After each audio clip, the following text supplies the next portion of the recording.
सभी लोग हाथ जोड़ लीजिए, मंगलाचरण करेंगे। नमो अरिहंताणं,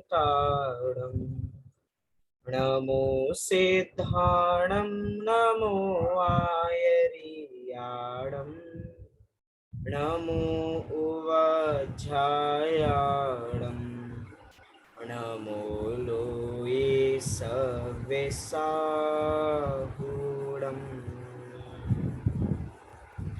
मङ्गलं भगवान् वीरो, मङ्गलं गौतमो गणी, मङ्गलं कुन्दकुन्दाद्यो, जैनधर्मोऽस्तु मङ्गलम्।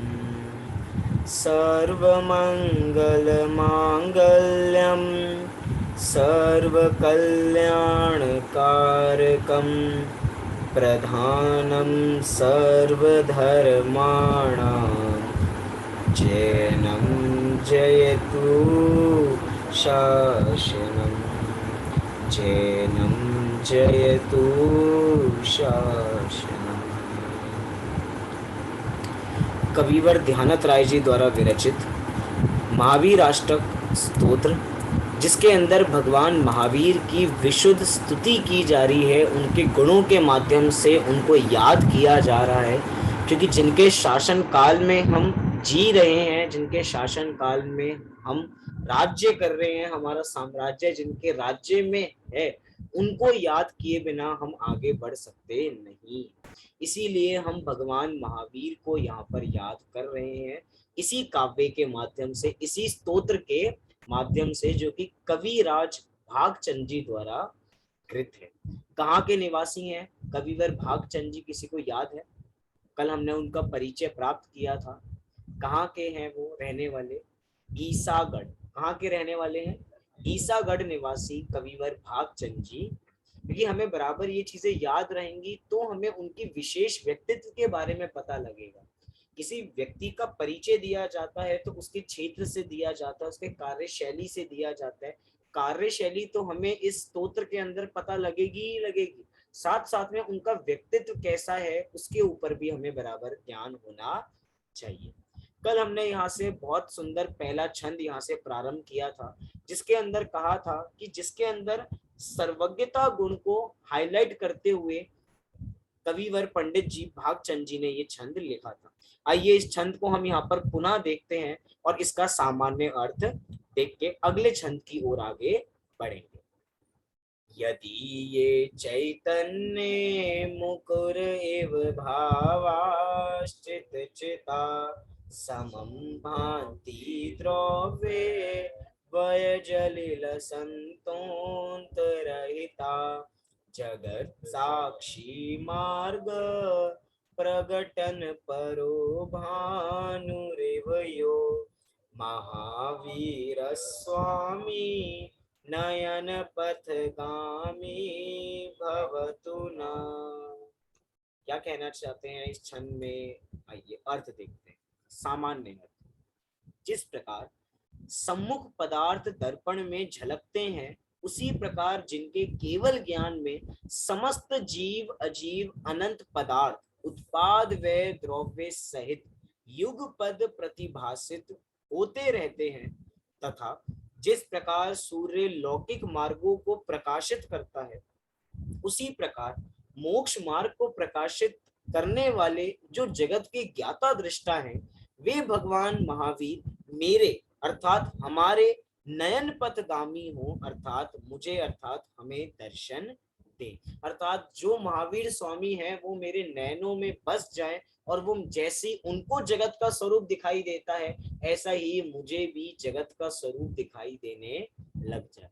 आपको पता है भगवान महावीर को तो जगत का स्वरूप असार नजर आता है, अर्थात संसार लगने लगा अब असार, ऐसी दृष्टि है भगवान महावीर।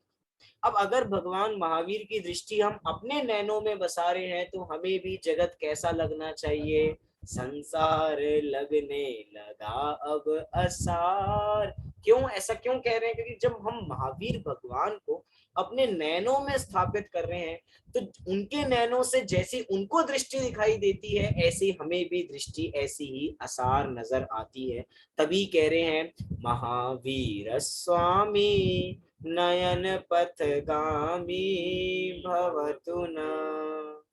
याद रखना, हमने कल भी देखा था, नह शब्द का प्रयोग जब समूह में वाचन किया जाता है तब पढ़ा जाता है, और जो ये मे शब्द है, हिंदी वाला मैं नहीं, मे जो शब्द है, जब हम व्यक्तिगत इसका पाठ करते हैं तो मे शब्द का उच्चारण किया जाता है। आइए दूसरा छंद भी हम यहाँ से प्रारंभ करते हैं।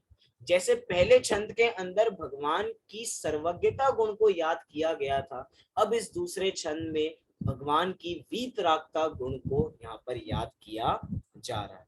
एक एक पंक्ति में इधर से पढ़ता जाऊंगा, आप भी बराबर ध्यान से इस पंक्ति को यहाँ से बोलें। अताम्रम यच्चक्षु कमल युगलम स्पंदरहितम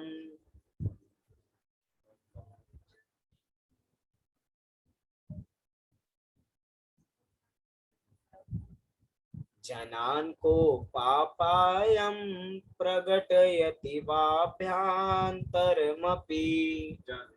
को पापायं प्रकटयति भाव्यन्तरमपि स्फुटं मूर्तिर्यस्य प्रशमितमयी वाति विमला स्फुटं मूर्तिर्यस्य वशमिति मयि वाति विमला महावीर स्वामी नयन पथगामी भवतु नः। महावीर स्वामी नयन पथगामी भवतु नः। एक एक शब्द का हम संधि विच्छेद देखेंगे तो हमें थोड़ा और समझ में आएगा। सबसे पहला शब्द है अताम्रम। अताम्रम क्या शब्द है? अताम्रम। ताम्रम शब्द है ताम्रम, और उसके आगे लगा दीजिए अ, तो अताम्रम। यत चक्षु, दो च है, जब संधि विच्छेद हो जाएगा तो दो शब्द क्या बन जाएंगे? यत और चक्षु। तो शब्द क्या है? यत चक्षु। कमल युगलम। अगला शब्द क्या है जिसमें थोड़ी थोड़ी प्रॉब्लम आ रही थी? स्पंद रहितम। क्या शब्द है? स्पंद रहितम। आगे जनान को पापायम। जनान को पापायम प्रगट यति। प्रगट यति वाभ्यांतर। वाभ्यांतर दो शब्द हैं, वा और आभ्यांतर, तो वाभ्यांतरम अपि। अंतिम शब्द क्या है? अपि। आगे स्फुटम शब्द क्या है? स्फुटम। और अब देखिए जो शब्द है ना मूर्तिर, शब्द को कैसे पढ़ा जाएगा? मूर। मूर पहले मूर फिर ती। अब आगे य के ऊपर भी एक र का रेफ है, तो मूर्तिर। मूर्तिर त के साथ दो यहाँ पे र लगेंगे। मूर तिर मतलब मुंह के साथ भी र का उच्चारण और ती के साथ भी र का उच्चारण, तो मूर्तिर यस्य। मूर्तिर यस्य। प्रशमित। प्रशमित मई। प्रशमित मई बाती विमला। और अंतिम पंक्ति तो हमारी फेवरेट है ही, क्योंकि अगर ये पंक्ति भी हमसे नहीं बोली जाए, 8 छंदों में यही पंक्ति बराबर रिपीट होनी है। तब भी देखते हैं एक बार जो नए लोग हैं उनके लिए। महावीर स्वामी नयन पथ गामी भवतु में, अर्थात नह अर्थात में अर्थात मेरे लिए, और नह अर्थात समूह के रूप में। आइए एक बार पुनः इसका पाठ करते हैं, क्योंकि मुझे लगता है कि हम बारंबार इसका पाठ करेंगे तो ही हमें पढ़ने में बराबर आएंगे। अर्थ तो हम जानेंगे ही जानेंगे, यही हमारी विशेषता है, हम मात्र पढ़ेंगे ही नहीं, इसका अर्थ भी जानते जाएंगे। देखिए पढ़ता हूं, मैं पूरा छंद पढ़ता हूं, आप भी अपने अपने मन में इसको दोहराइए। अताम्रम यच्चक्षु कमल युगलम स्पंदरहितम जनान को पापायम प्रगटयति वाभ्यांतरमपि स्फुटं मूर्तिर्यस्य प्रशमितमयी वाति विमला महावीर स्वामी नयन पथगामी भवतु नः। कितना सुंदर छंद है। क्या है इस छंद का टाइटल? क्या है? वीतरागता। ये छंद हमें वीतरागता की ओर आगे बढ़ाता है। जैसी वीतरागता भगवान महावीर के संग है, ऐसी ही वीतरागता मुझको भी प्राप्त होवे। साक्षी में जो वीतरागता है वो अपार शांति को यहाँ पर देने वाली। क्या कह रहे हैं छंद में? पहला शब्द क्या है? अताम्रम। ताम्र क्या होता है? ताम्र, ताम्र माने तांबा। तांबा जैसे कैसा होता है? तांबा होता है लालिमा सहित, अर्थात जिसमें थोड़ी लालिमा होती है, जिसमें थोड़ी चमक होती है। और यहाँ पर शब्द क्या है? अताम्रम, अर्थात लालिमा रहित। माने क्या? शब्द का प्रयोग कब किया जाता है? न, अर्थात नेगेटिव सेंस में, नहीं के रूप में। तो कह रहे हैं ताम्र अर्थात लालिमा, और माने नहीं अर्थात रहित। कैसे हैं हमारे भगवान? कैसे हैं हमारे भगवान महावीर? कह रहे हैं अताम्रम। अताम्रम माने क्या? लालिमा से रहित। हमारे भगवान के मुख पे किसी प्रकार की भी लालिमा दिखाई देती नहीं है। अच्छा, जिनके लालिमा दिखाई देती है तो उनके लालिमा क्यों दिखाई देती है? क्यों? क्योंकि उनके अंतरंग में कषाय बराबर बनी रहती है। लालिमा माने एक जो मुस्कान सी होती है ना, चेहरे पे जो चमक सी होती है, वो चेहरे पे चमक तो भगवान महावीर के भी बराबर रहती है, लेकिन जिस चमक को हम देख रहे हैं वो कषायों के माध्यम से चमक है। जिसका चेहरा खिला खिला नजर आता है, जिसकी फोटो भी बहुत बढ़िया आती है, हमेशा खिलखिलाते, बत्ती सी जिसकी हर समय दिखती रहती है, कह रहे हैं ऐसी लालिमा से रहित है हमारे भगवान महावीर। अताम्रम अर्थात लालिमा से रहित। लालिमा से रहित होने के लिए कैसा होना पड़ेगा? वीतरागी होना पड़ेगा। ऐसा क्यों होता है कि जब भी हम भगवान के दर्शन करने जाते हैं, एक तो क्षेत्र है, तीर्थ क्षेत्र है महावीर जी। कौन सा क्षेत्र है? महावीर जी। वहां पे कौन से भगवान है? महावीर भगवान है। अब महावीर जी के महावीर भगवान को देखो और हमारे शिवाजी पार्क के महावीर भगवान को देखो, दोनों में कुछ समानता नजर आएगी, असमानता नजर आएगी? समानता ही नजर आएगी सारे। आप कहीं के भी भगवान महावीर को देखो, आप कहीं के भी आदिनाथ भगवान को देखो, आदिनाथ से भगवान महावीर, कोई से भी भगवान देखो, सबकी मुख मुद्रा एक जैसी ही नजर आती है। सब एक जैसे क्यों नजर आते हैं? क्योंकि सब में लालिमा रहित है, किसी के पास भी रंच मात्र लालिमा रहती नहीं है। और हम सब लोगों की, हम सबकी शक्ल अलग अलग क्यों है? हम सबकी शक्ल बंदरों जैसी क्यों लगती है? क्यों? क्योंकि हम लोग लालिमा से सहित हैं, और वो लालिमा सहित ही हम सभी की शक्ल बंदरों जैसी लगने लग जाती है। किसी की ज्यादा खिली खिली लगने लग जाती है, किसी की कम खिली लगने लग जाती है, किसी के हंसते हंसते डिंपल पड़ने लग जाता है तो कहते हैं कितना बढ़िया चेहरा है। कह रहे हैं भैया ये लालिमा से रहित होते हैं हमारे भगवान महावीर। साथ ही साथ कह रहे हैं यत चक्षु कमल युगलम। कमल युगलम अर्थात क्या? कमल युगल। कमल युगल माने क्या? कमलों का जोड़ा। कैसा कमलों का जोड़ा? यत चक्षु, आपके जो चक्षु है ना, चक्षु अर्थात आंखें, चक्षु अर्थात आपकी आंखें कैसी हैं? कमल युगलम, कमल के युगलों जैसी हमें आपकी आंखें नजर आती है। जो हमारी आंखों की आकार होता है, जैसे बनाई जाती है, वो आंखों का आकार कैसा होता है? जैसे कमल की पंखुड़ियां हो, इसीलिए उपमा कैसी दी जा रही है? कमल युगलम। आपको पता है अधिकतर कमल युगल की उपमा किसके साथ जी जाती है? आंखों के साथ जी जाती है या चरणों के साथ जी जाती है? चरण कमल युगल, अक्सर चरणों के साथ ये उपमा का प्रयोग किया जाता है कमल का। लेकिन यहाँ पर भागचंद जी कैसे शब्दों का प्रयोग कर रहे हैं? ये आंखों का आकार भी किसकी तरह होता है? कमल की पंखुड़ियों के आकार के जैसा होता है। कह रहे हैं यह चक्षु अर्थात जिनकी चक्षु, जिनके चक्षु कैसे हैं? कमल युगलम, कमल युगल अर्थात कमल के युगल के समान। जगत में आंखों की तारीफ बहुत होती है कि भैया आंखें कैसी हो, तो आंखें उसकी जैसी, मयूर जैसी आंखें, चाल कैसी हो, हिरणी जैसी चाल। मतलब जानवरों की उपमा देके हम अपने को सुखी मानते हैं कि भैया ताकतवर कैसा हो, तो शेर जैसा हमारा बच्चा हो। भैया शेर भी जानवर है और हमारा बच्चा तो गीदड़ है, बिल्कुल गीदड़, वो भी जानवर है। हम जानवर की उपमा देके सुखी होना चाहते हैं, लेकिन कह रहे हैं कि भैया ये जो चीज कह रहे हैं कमल युगलम, उपमाएं दी जा रही हैं, लेकिन भगवान को कभी भी उपमा में बांधा जा सकता नहीं है। भगवान हमेशा अनुपमम अर्थात उपमा से रहित ही होते हैं। जगत की सर्वोत्कृष्ट वस्तु जो दिखाई दे रही है हमें आंखों के समान, वो कमल है, इसीलिए कमल की उपमा के समान कहा जा रहा है। लेकिन आंखों को कमल के समान भी नहीं कह सकते, इतनी सुंदर है कमल तो उसके सामने फीके हैं, फीके। लेकिन सबसे उत्कृष्ट वस्तु है, इसीलिए कमल की उपमा दी जा रही है। अब कमल की भी बहुत सारी बातें हैं, आंखों की भी बहुत सारी बातें हैं, लेकिन यहाँ पे एक विशेषण दे रहे हैं।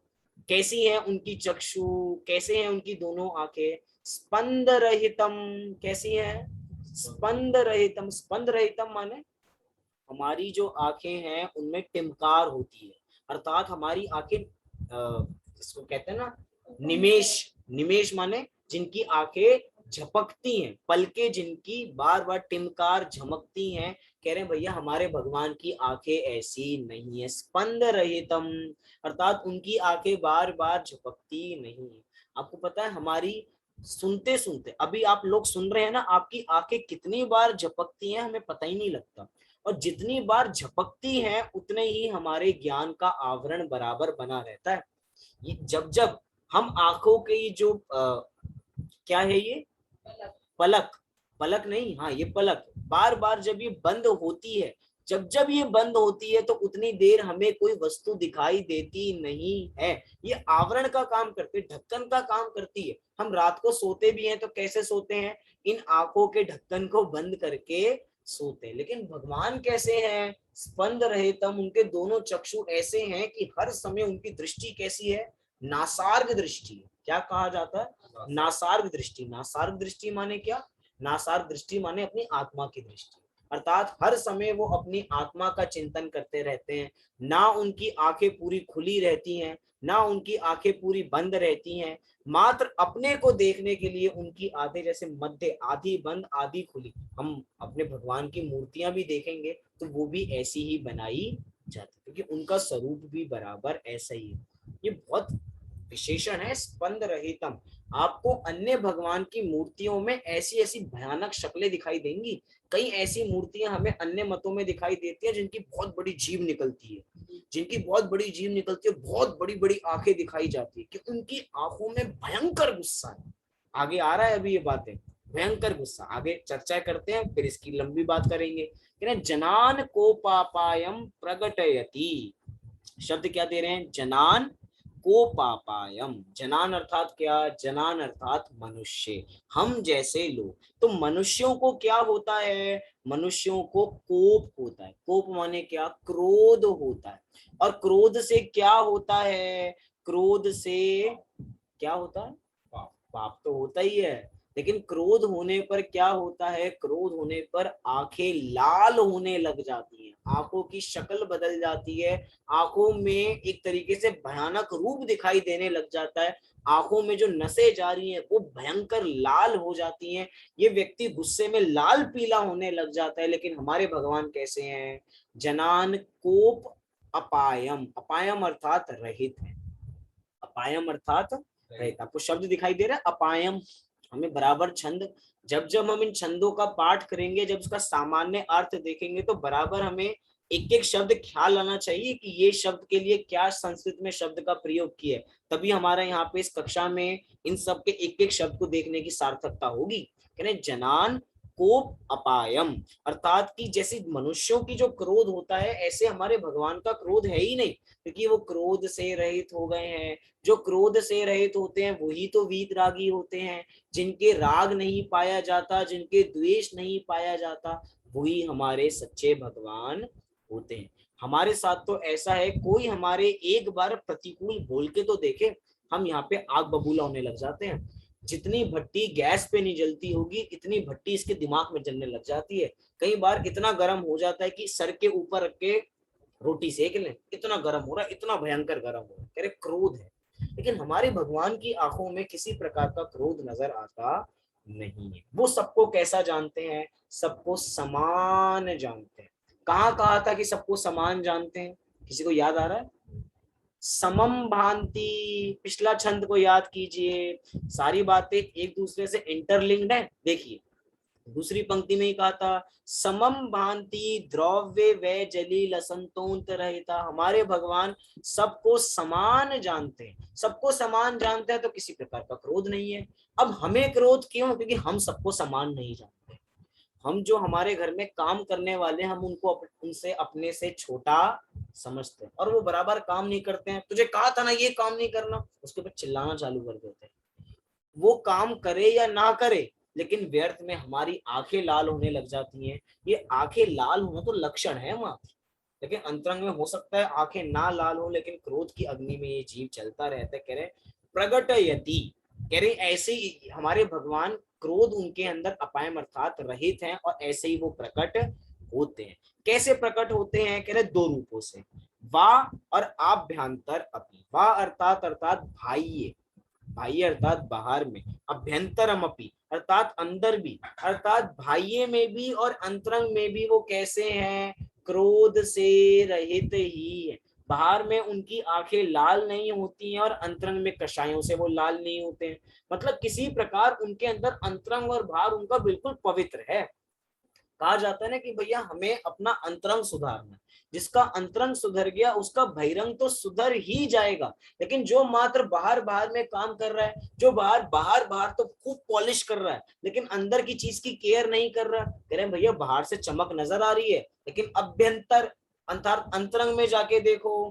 कह रहे हैं कि हमारे भगवान ऐसे हैं जो अंतरंग से भी पवित्र हैं और जो बहिरंग से भी बिल्कुल पवित्र है। ना उनके अंतरंग में क्रोध बसता है ना उनके बाहर में क्रोध बसता है। कई बार आप अन्य भगवंत अर्थात अन्य भगवान अर्थात अन्य दर्शनों की आप भगवान की मूर्तियां देखेंगे, उनके भगवान देखेंगे तो उनके में आपस में क्रोध नजर आता है। कोई आपको जानवर पे बैठा नजर आएगा, कोई जानवर की सवारी करता हुआ नजर आएगा, कोई क्यों? क्योंकि वो किसी को अपने अधीन बनाना चाहते हैं। ये मेरे अधीन है, ये मेरे अधीन है। कहीं तो अपने पूरे परिवार सहित होते हैं। कहीं ऐसी तस्वीर है कि भैया यहाँ पर हम हैं, यहाँ पे हमारी पत्नी है, यहाँ पे हमारे बच्चे हैं, यहाँ पे हमारा वैभव है, ये है हमारे भगवान। कह रहे उनमें और तुम में अंतर क्या है? तुम्हारे पास भी परिवार है, इनके पास भी परिवार है, इनके पास भी बच्चे हैं, तुम्हारे पास भी बच्चे। कह रहे ऐसी क्या वीतरागता भगवान, हम भगवान को भगवान क्यों मान रहे? क्योंकि उनमें हमसे कुछ विशेष है। उनमें हमसे क्या विशेष है कि हम रागी हैं और वो वीतरागी हैं। तभी तो कुछ विशेष होंगे ना। जो रागी हैं बस ये बात है, हम छोटे रागी हैं, ये बड़े रागी हैं। छोटा रागी बड़े रागी को पूछ रहा है कि मैं भी बड़ा रागी बन जाऊं। कह रहे ये धर्म नहीं है कि छोटा रागी बड़े रागी की बात ही नहीं है। रागी वीत रागी बन जाए तो वो दर्शन महान है। हमारा जैन दर्शन इसीलिए महान है क्योंकि वो रागी से वीत रागी होने की बात करते। कह रहे अंतरंग और बहिरंग में किसी प्रकार का कोप नजर आता नहीं है। साथ ही साथ में तीसरी पंक्ति में क्या कह रहे हैं? स्फुटम मूर्तिर यस्य प्रशमितमयी वाति विमला। कह रहे हैं स्फुटम अर्थात जिनके स्फुटित होते हैं, बहिरंग में बिल्कुल बाहर स्पष्ट नजर आती है। एक मूर्ति का नाम चलता है ना स्फटिक, ये शब्द तो स्फुटम है। एक मूर्ति का नाम चलता है स्फटिक मणि की मूर्ति, कि हमारे भगवान भैया हमारे यहाँ स्फटिक मणि की मूर्ति। जयपुर में भी ये नीचे के दर्शन करने जाएंगे तो एक स्फटिक मणि की मूर्ति भी नजर आती है। स्फटिक मणि कैसी होती है? इसके अंदर से आर पार बिल्कुल साफ नजर आता है, कोई गंदगी नजर नहीं आती, सारे वस्तु आर पार साफ दिखाई देती है। कह रहे हमारे भगवान की मूर्ति भी स्फुटम है अर्थात बिल्कुल स्पष्ट है, कोई मैल उसके अंदर दिखाई देता नहीं है। यहाँ पे मूर्ति को याद करते, मूर्ति को याद करके मूर्तिमान को याद किया जा रहा है। ये विशेष ध्यान देना। किसकी स्तुति कर रहे हैं? हम भगवान महावीर की स्तुति कर रहे हैं। और भगवान महावीर की स्तुति को करने का आधार क्या है? उनके आधार है भगवान की मूर्ति जिसको हमने प्रतिष्ठित किया है। तो मूर्ति के माध्यम से उस मूर्तिमान उन भगवान महावीर को याद कर रहे हैं। तो भगवान महावीर कैसे? वो स्फुटम है। जब महावीर भगवान स्फुटम है तो जो उनकी मूर्ति बनाई जा रही है वो कैसी है? वो भी स्फुटम ही है। हम भक्तियां गाते हैं ना कि जिसकी मूरत इतनी सुंदर वो कितना सुंदर होगा। ये भजन में क्या कहा जा रहा है? जिसकी मूर्ति ही इतनी स्फुटम अर्थात जिनकी मूर्ति ही इतनी सुंदर है वो कितने सुंदर होंगे। तो मूर्ति के माध्यम से मूर्तिमान के गुणों को याद किया जा रहा है। साथ ही कहा जा रहा है प्रशमितमयी, प्रशमितमयी अर्थात कि जिनकी मूर्ति से हमें अत्यंत शांति मिलती है। प्रशम, सम्यक दर्शन की चार चीजें याद की जाती है, प्रशम, संवेग, अनुकंपा और आस्तिक्य। चार चीजें। प्रशम माने क्या? कि जिनकी मूर्ति को देख के ही अपार शांति का अनुभव होता है। अरे नहीं नहीं, शांतिनाथ भगवान की स्तुति होती तो शांति मिलती। आप गलत कह रहे हो। यहाँ पे तो महावीर अष्टक स्तोत्र, आपने नाम नहीं पढ़ा क्या ढंग से? नहीं नहीं, हमने नाम पढ़ा है। हमें पता है महावीर अष्टक स्तोत्र चल रहा है, कह रहे हैं भैया 24 तीर्थंकर समान है, अनंत भगवान समान है, कोई भी भगवान के नाम का स्मरण मात्र करता है तो भी उसे अत्यंत शांति का अनुभव होता है। हम भगवान का नाम याद करके अगर जाएंगे ना कहीं पे भी तो अपार शांति का अनुभव होगा। जिस समय चोर चोरी करने जा रहा है उस समय उसको भगवान महावीर की याद आ जाए तो उस घर में वो चोरी नहीं कर सकता।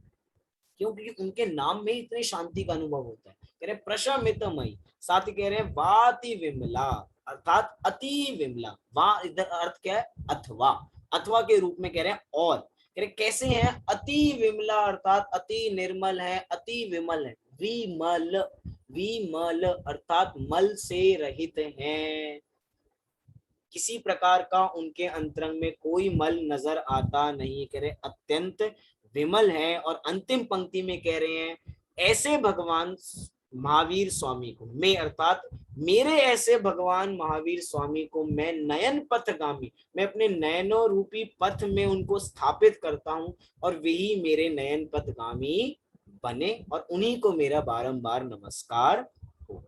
आइए इसका सामान्य अर्थ देखते हैं, फिर इस छंद का पाठ करके अगले छंद की ओर आगे बढ़ेंगे। क्या कह रहे हैं इधर? स्पंद अर्थात टिमकार और लालिमा रहित जिनके दोनों नेत्र कमल मनुष्यों को बाह्य और अभ्यंतर क्रोध आदि विकारों का अभाव प्रकट कर रही हैं। विशेष बात ध्यान देना, कोपापयम, कोप को याद करके मात्र क्रोध ही मत लेना, क्रोध, मान, माया और लोभ लिख दिया। क्रोध आदि विकारों का अभाव प्रकट कर रहे हैं और जिनकी मुद्रा स्पष्ट रूप से पूर्ण शांत और अत्यंत विमल है, वे भगवान महावीर स्वामी मेरे अर्थात हमारे नयन पथगामी हो, अर्थात मुझे अर्थात हमें दर्शन देवे। आइए इस छंद का पाठ करते हैं और अगले छंद की ओर आगे बढ़ते हैं। ताम्रम यच्चक्षु कमलयुगलं स्पन्दरहितं जनान् को पापायं प्रकटयति वाभ्यन्तरमपि स्फुटं मूर्तिर्यस्य प्रशमितमयी वाति विमला महावीरस्वामी नयन पथगामी भवतु नः। आइए तीसरे छंद की ओर हम आगे बढ़ते हैं। पहले छंद में भगवान की सर्वज्ञता गुण को याद किया गया था, दूसरे छंद में भगवान की वीतरागता गुणों को याद किया गया था और इस तीसरे छंद में वो वीतरागी भगवान और वो सर्वज्ञ भगवान कितने महान है कि महान से महान लोग भी उनके सामने झुकते हैं, ऐसी उनकी महिमा मंडन करके इन महावीर भगवान को याद किया जा रहा है। कि अर्थात ये हमारे भगवान महावीर ऐसे हैं जो प्राणी मात्र के लिए हितकर हैं, अर्थात हितोपदेशी गुण का भी हमें यहाँ पे विशेष रूप से लाभ होगा। आइए थोड़ा हम इस छंद को पढ़ते हैं और फिर अपनी चर्चा प्रारंभ करते हैं। क्या कह रहे हैं? नमन्ना केंद्राली मुकुटमणि भाजाल जटिलम। पढ़िए।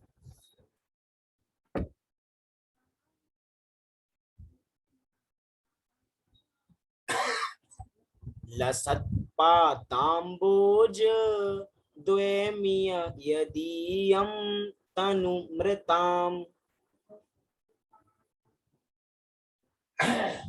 लसत्पादाम्बोज द्वयमिय यदीयं तनुभृताम्। इधर मृताम लिखा है, ये भृताम हमें समझना चाहिए। तनुभृताम् भवज्ज्वाला शान्ते प्रभवति जलं वा स्मृतमपि। भवज्वाला शान्ते प्रभवति जलं वा स्मृतमपि। महावीरस्वामी नयन पथगामी भवतु नः। महावीरस्वामी नयन पथगामी भवतु नः। बहुत बढ़िया। आइए इस तीसरे छंद को हम यहाँ पे प्रारंभ करते हैं। नमन, सबसे पहला शब्द क्या है? नमन। थोड़ा संधि विच्छेद भी देख लेते हैं तो भी थोड़ा सरल होगा। कह रहे हैं नमन, सबसे पहला शब्द है नमन। फिर है नाक, क्या शब्द है? नाक। इंद्र अली, इंद्र अली। मुकुट, मणि, भा, अलग शब्द है जाल, एक साथ भी देख सकते हैं भाजाल। जटिलम। अगला शब्द लसत, पाद, अम्बुज, अम्बुज, त्वयम, इह, यदीयम, तनु, भ्रताम, भ है मणि भ्रताम। भव, ज्वाला शांति, प्रभवती, जलम व स्मृतम अपि, महावीर स्वामी, नयन पथगामी, भवतु नः। इस प्रकार हमें छंद बराबर समझना चाहिए। देखिए इसका अर्थ हम यहाँ पे बराबर देखते हैं। सबसे पहला शब्द है नमत। शब्द क्या है? नमत, अर्थात नमन करते हैं। कौन नमन कर रहे हैं? हम नमन कर रहे हैं। छंद में तो हम भी नमन कर रहे हैं, लेकिन यहाँ क्या जा रहा है? नमन। कौन नमन कर रहे हैं? नाकेंद्र। कौन नमन कर रहे हैं? नाकेंद्र अली, नाक केंद्र अली। शब्द है नाक, नाक माने नाक नमन कर दिए। कह रहे नहीं भैया, संस्कृत में नाक शब्द का अर्थ ये वाला नाक नहीं है। संस्कृत में नाक शब्द का अर्थ स्वर्ग है। क्या है? स्वर्ग। तो कह रहे हैं स्वर्ग इंद्र, अर्थात स्वर्गों के इंद्र नमन कर रहे हैं। और कैसे कर रहे हैं? अली। कैसे कर रहे हैं? अली, एक इंद्र नहीं कर रहे। अली माने होता है समूह। हम शब्द का प्रयोग करते हैं दिवाली पर, क्या कहते हैं? दीपावली। क्या कहते हैं? दीपावली। जहां पे दीपों की आवली, अर्थात दीपों की समूह लग जाए, उसे ही दीपावली संस्कृत में कहा जाता है। तो यहाँ पर कह रहे हैं कि नाकेंद्राली, अर्थात स्वर्गों के इंद्रों के समूह नमन, अर्थात आपको नमन कर रहे हैं। और कैसे नमन कर रहे हैं? कह रहे मुकुट मणि भाजाल जटिलम, कि उनके जो मुकुट है ना, मुकुट, उनके मुकुट में बहुत बढ़िया बढ़िया मणियां लग रही हैं। और उन मणियों में से क्या निकल रही है? भा। भा माने प्रभा, प्रभा माने उनका प्रकाश निकल रहा है। और प्रकाश का क्या निकल रहा है? जाल। जाल अर्थात समूह निकल रहा है। उनके मणि के जो मुकुट में जो मणियां लग रही हैं, उसमें से क्या निकल रही है? प्रभा का समूह निकल रहा है। और वो जो प्रभा का समूह कैसा है? जटिलम। जटिलम अर्थात क्या अर्थ है? अर्थात मिश्रित होके सारी चीजें निकल रही हैं। किसके यहाँ से निकल रही हैं? इन इंद्रों के सामने से, उन इंद्रों के मुकुट के मणियों में से निकल रही हैं। ऐसा यहाँ पर कहना चाहते हैं कि एक तरफ एक भगवान, एक तरफ एक वीतरागी सर्वज्ञ भगवान, और सामने कौन है? सामने स्वर्गों का एक इंद्र नहीं, स्वर्गों के सभी इंद्र आ जाएं और सभी इंद्रों के मुकुटों की मणियों को इकट्ठा कर लिया जाए। जितनी प्रभा उनमें से नहीं निकलती, उतनी प्रभा तो एक वीतरागी भगवान में से निकलती है। देखा जाए तो उनके शरीर में इतना तेज है, इतना तेज है कि इतना तेज उनके शरीर में से निकलता है। ऐसे मुकुट मणि भाजाल जटिलम। भक्तांबर काव्य के पहले छंद में भी ऐसा ही अर्थ किया गया है। क्या है पहला छंद? बोलिए सभी लोग। भक्तामर प्रणत मौलि मणि प्रभाणाम। इतना ही अर्थ। मौली प्रभाणाम। ये मौली शब्द क्या था? मौली माने क्या है? मणि। ये मणि है जो जब इंद्र झुकते हैं तो इंद्रों, उधर तो ऐसा शब्दों का प्रयोग किया गया है कि सभी इंद्रों के मणि के प्रकाश को इकट्ठा कर लिया जाए। तो इतना प्रकाश तो उन आदिनाथ भगवान के एक नखून के अंश में है। अंश मतलब नाखून में इतनी कांति है, इतनी कांति कि सब कुछ सोचो उनके शरीर में कितनी कांति होगी, उनके अंदर कितना तेज होगा। ऐसा यहाँ पर हमें कहा जा रहा है। तो नमन्ना केंद्राली मुकुटमणि भाजाल जटिलम। आगे कह रहे हैं लसत पादाम्बोज द्वैमिया यदि यम तनु भ्रताम। लसत पादाम्बोज। लसत, लसत माने क्या है? लसत माने प्रकाशमान। लसत का अर्थ क्या है? लसत माने प्रकाशमान। उनके समूह जो निकल रहे, शोभायमान। क्या हो रही हैं चीजें शोभायमान? कह रहे हैं पादाम्बोज।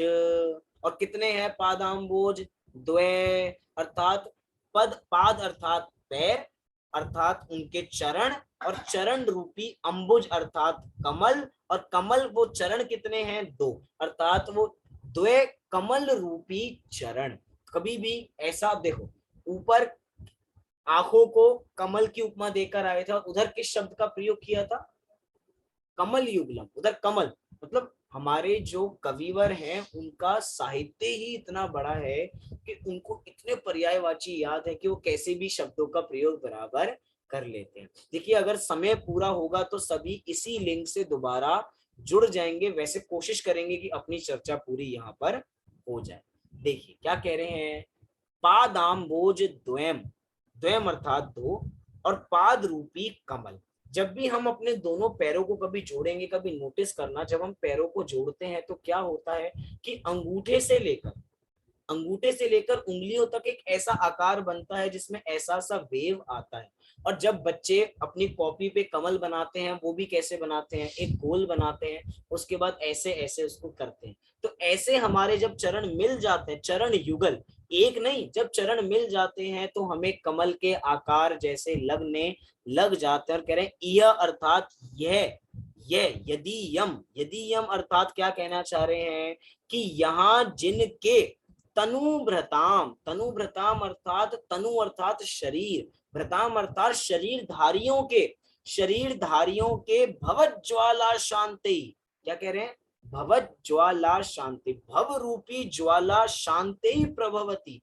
कि जिनकी भव रूपी ज्वाला, किनकी भव रूपी ज्वाला, तनुभृताम शरीरधारियों की भव रूपी ज्वाला शांति अर्थात उनकी भव रूपी ज्वाला आपके चरण रूपी कमलों के जो द्वय हैं उनको देखने मात्र से ही कैसी हो जाती हैं, भव रूपी ज्वाला शांत होने लग जाती है। और कैसी है वो प्रभा कैसी है उनकी, भवत ज्वाला शांति, शांत कैसे हो जाते हैं, जलम वा स्मृतमपि, जैसे जैसे शीतल जल पड़ता जाता है तो जितनी भभकती हुई अग्नि भी है वो भी शांत हो जाती है। और यहाँ पे जल की उपमा किसको दी जा रही है, कह रहे स्मृतमपि, कि जल की उपमा स्मरण मात्र है। कि स्मरण मात्र माने क्या, कि जो भी जीव भव रूपी ज्वाला में हो तो आपका स्मरण मात्र करता है, तो जैसे जल से अग्नि शांत हो जाती है, ऐसी आपके नाम के स्मरण मात्र से, आपके चरण युगलों को याद करने मात्र से हमारी भव रूपी ज्वाला शांत हो जाती है, शांत हो जाती है और शांत हो जाती है। और कह रहे हैं कि ऐसे महावीर स्वामी मेरे नयन पथगामी बने और मैं उन्हीं के मार्ग पर आगे बढ़ता चलूं। आइए इस छंद का हम यहाँ पे सामान्य अर्थ देखते हैं और थोड़ी चर्चा हम कल भी इस छंद की विशेष रूप से करेंगे और फिर आगे अपनी गिनती को बढ़ाएंगे। क्या कह रहे हैं, नम्रीभूत इंद्रों के समूह के मुक्तों की मणि के प्रभा जाल से जटिल अर्थात मिश्रित जिनके कांतिमान दोनों चरण कमल स्मरण करने मात्र से ही शरीरधारियों की सांसारिक दुख ज्वालाओं का जल के समान शमन कर देते हैं, वे भगवान महावीर स्वामी मेरे अर्थात हमारे नयन पथगामी हो, अर्थात मुझे अर्थात हमें दर्शन दे। ऐसा यहाँ पे भगवान महावीर को याद किया जा रहा है स्मरण मात्र से। मतलब भगवान महावीर के स्मरण मात्र में कितनी ताकत है कि भव रूपी ज्वाला भी शांत हो जाती है। आइए इस तीसरे छंद का पाठ करते हैं और अपनी चर्चा को पूर्ण करेंगे। नमन्ना केंद्राली मुकुटमणि भाजाल जटिलम लसत्पादाम्बोज द्वयमिय यदीयं तनुभृतां भवज्ज्वाला शान्ते प्रभवति जलं वा स्मृतमपि महावीर स्वामी नयन पथगामी भवतु नः। इस प्रकार भगवान महावीर स्वामी मेरे भी नयन पथगामी बने, इसी मंगल भावना से हम अभी की चर्चा को यहीं पर पूर्ण करते हैं। सभी लोग 9 बार नमोकार मंत्र का पाठ